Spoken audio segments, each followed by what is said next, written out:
here are some things about paralanguage that I think you should know. Every sound that we express has paralinguistic qualities. They can be expressed consciously or unconsciously, but they're always there. Paralanguage affects the meaning of what we're expressing. It can add emotion. It can alter the meaning, or it can enhance it. Paralanguage is not universally understood. It's specific to different locales. So paralanguage is something that gets localized, which means for you as the designer that when you design the actual text of the utterances, something that you're also going to have to consider is how these words are delivered in the different locales you're designing for.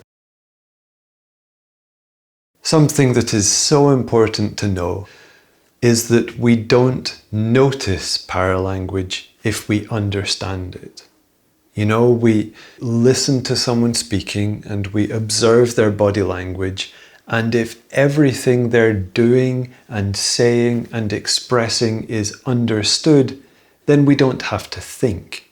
On the other hand, that implies that when we don't understand their paralanguage or their words, then we do notice it. We do think, we wonder, why did they do that? Why did they say the words that way? I think this is really important for conversation design. Do it less wrong. If your design is expressing words in a way that is odd and uncomfortable, then try and find a way to do that less wrong, because you don't want the user to hear those words and be like, why did they say it like that? It's really odd. It sounds awkward. Don't give them these uncomfortable moments where they have to think about what you meant. Paralanguage isn't just about vocal communication. A great example would be emojis or emoticons. You know, of course, we add those to written text to give a sense of the emotion that we meant when we were saying those words.